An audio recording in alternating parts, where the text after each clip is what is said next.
Hi friends. In this use case, we will discuss if you have an sump tank, or we sometimes call it as the basement tank or underground tank, where you store maybe the authority water when it comes, and then later on use this water to top up your overhead tank as and when needed. So to automate this with the DigiPump smart motor controller, how you can do that? So here we in this picture we have shown one motor which will be used to basically top up your overhead tank from the sump tank that is already available in your basement or on the ground floor.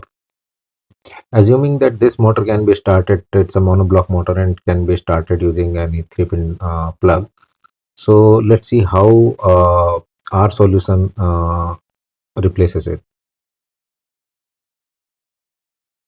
So we have designed a panel which has a 3-pin socket built into it itself, and your motor need to be connected to our panel, and there will be total three sensors that you need to automate this. One is the full sensor, one is the empty sensor, which will be installed in your overhead tank. The empty sensor will indicate when to start the motor. You can set its length maybe on the half or 1/4, whenever you want to start the motor, depending upon your water level. And the full sensor need to be installed on the top, it to indicate that tank is full. Now stop the motor. One another sensor, the third sensor is also required to be installed in the your sump tank. And why that is required is basically to avoid the dry run condition. Suppose there is a case that your overhead tank is empty, so but at the same time your sump tank is also empty. If we just start the motor based on the empty sensor of the overhead, and we do not install another sensor in the sump tank, what will happen? That empty sensor will detect and it will start the motor. But since your sump tank does not have the water, motor will run dry. And when motor run dry, chances are that motor will be damaged. Its winding will be damaged. More heat will be generated in the motor. So to avoid this, we have installed another empty sensor in the sump tank. So the condition to start the motor will be that the overhead tank is showing empty, as well as there is a water in the sump tank.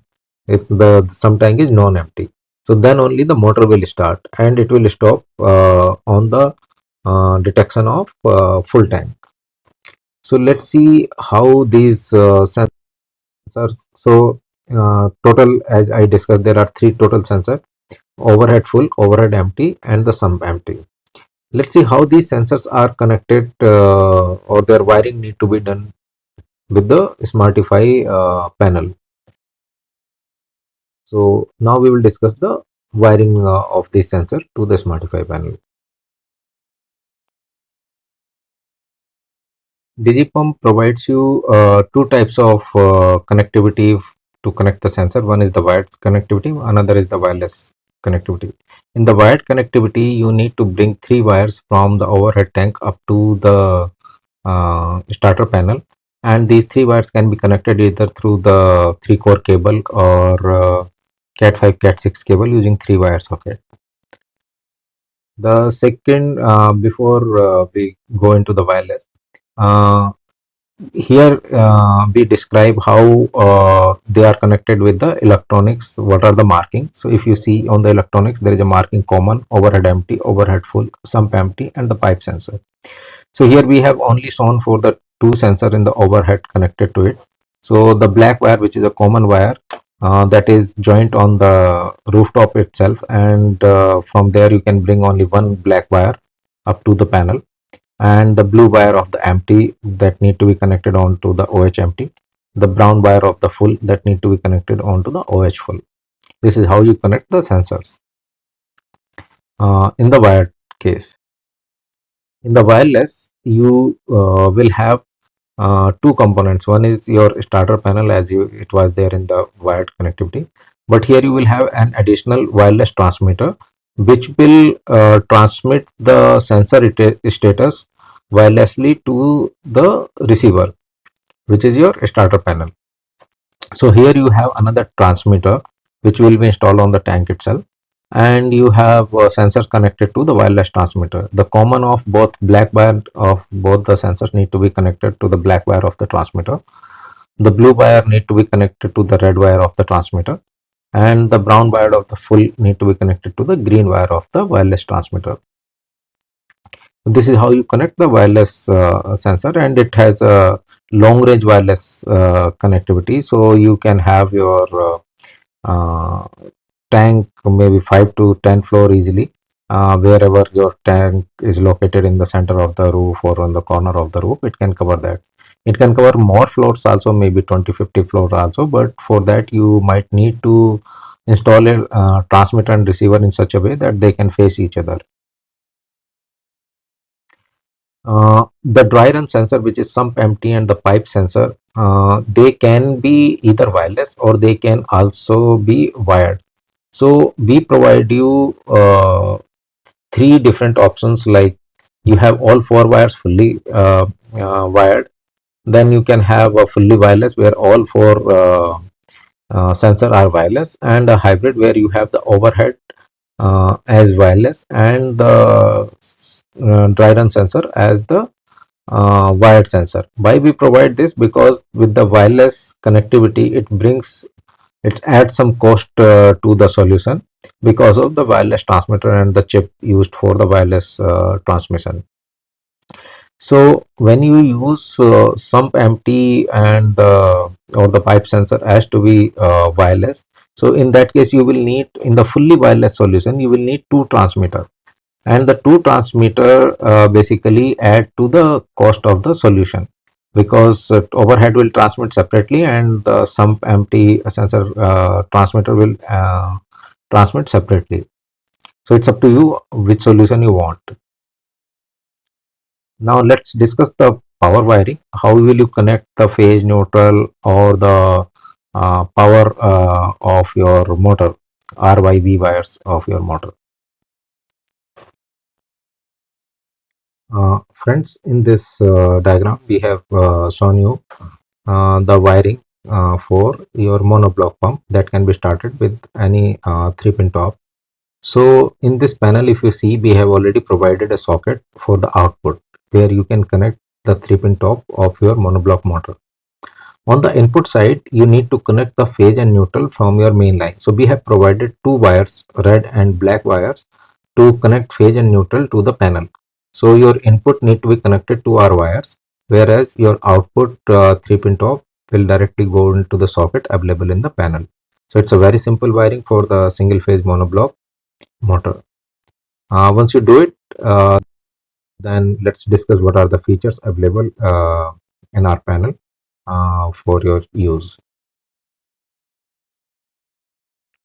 Friends, DigiPump provides you many inbuilt features to help your automation, but we are going to cover the key features only, because otherwise this video may become too long. So let's start with the features. Automatic start, basically your pump starts whenever the water level goes below a certain threshold in your tank. Automatically stop whenever the tank is full, it will automatically stop the motor. Scheduled start and scheduled stop. So basically you can start the motor at a specified time, and you can also, if you want it to be stopped at scheduled time, you can also have the stop also through the schedule. Dry run protection we provide through the two sensors. One is the sump empty sensor and one is the pipe sensor.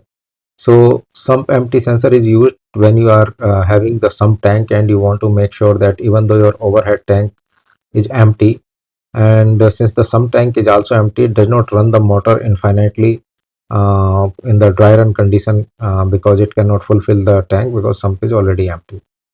Similarly, for the pipe sensor is being used when you are using the municipality water, for example, like the water is not coming but your tank is empty. So it should not happen that your motor keeps running to fill the tank, but tank cannot be filled because the water is not coming from the municipality. So to protect against those conditions, the dry run protection is available.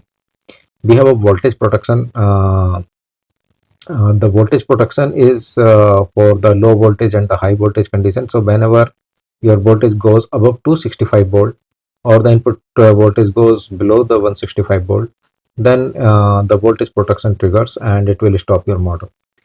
Similarly, we have a current protection. By default, we set it to the upper threshold of 14 ampere.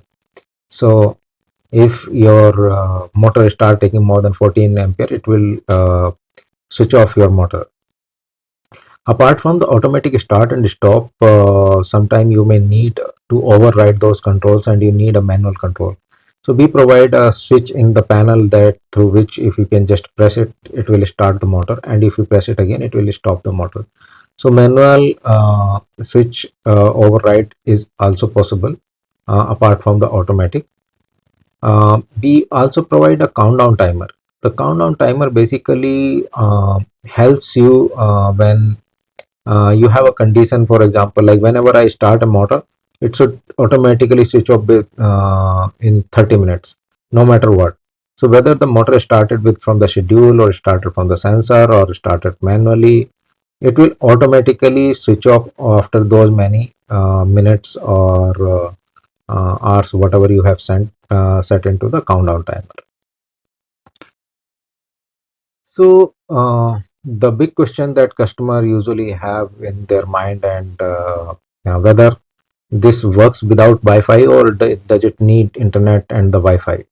So I would like to clarify in very clear terms that the complete automation works without any Wi-Fi, without any internet, without any Bluetooth or a SIM card or anything, because it senses based on the sensors, and based on that sensor activity, it basically start and stop your motor. Even the schedules that we have, timers we have, does not need internet. We have a built-in clock and the battery to maintain the clock. So the timer also works without any internet or the Wi-Fi. So the question is, if the complete automation works without Wi-Fi, does it has the Wi-Fi support or the internet support? If yes, what is the use of that? So if you have the Wi-Fi in your home and you can provide the internet to the device, although it's not required for the automation, but you can have additional features that might be useful for you. Let's cover what are those features that are available when you can provide the internet to the device, although internet is not required for the mandatory automation.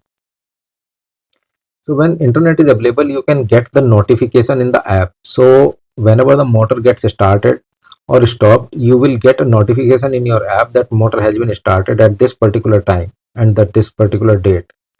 Not only just the notification, but it will also come with the trigger level detail, whether motor started because of the sensor activity, sensor detected that water was low, or somebody pressed the switch manually, or was there any fault condition like over voltage that caused it to be stopped. So all those details comes in the notification. Anytime control is basically you can control the or you can check the status of the motor from anywhere if you have the internet connected to the panel. So with that, even if you are in different city, you can check the status of your motor. You can check the status of your sensors anytime sensor check. Not only the status of the motor, you can also check the status of your sensor sitting in different city, sitting in different country, in fact. Because through the internet it can fetch the status of the sensor, and it can fetch the status of your motor, whether it's running or not running, or the empty is showing the tank is empty or not. It also provides the parameter update facility with the internet, like from remotely you can change the parameter. For example, like the current threshold that we have set from the factory is 14 ampere, but your motor takes, for example, 8 ampere only, and you want to set the upper threshold as 10 ampere for protection, that whenever it takes more than 10 ampere, the motor should be automatically switch off. So that is possible through the setting the parameter into the device. Voice control is also there, but we do not see much of the applicability of the voice control. But yes, if you have internet, you can also give the voice commands to start and stop your motors, to Alexa or Google Assistant. The important feature is energy monitoring. It provides you the power consumption details of your motor, like how many units or how many kilowatt hour units consumed today. So for the current month, it shows the date-wise consumption, and for last 11 months, it provides you cumulative monthly basis consumptions. So that's the energy monitoring that you can have here, and you get to know how much power is consumed by your motor. If you have any further queries, you can contact us for the technical queries on 8130345141. And if you want to resell it, you want to install it, or you want any sales partnership, you can contact on 9811682214. Anytime you can visit us on our Vasundhara office. Thank you.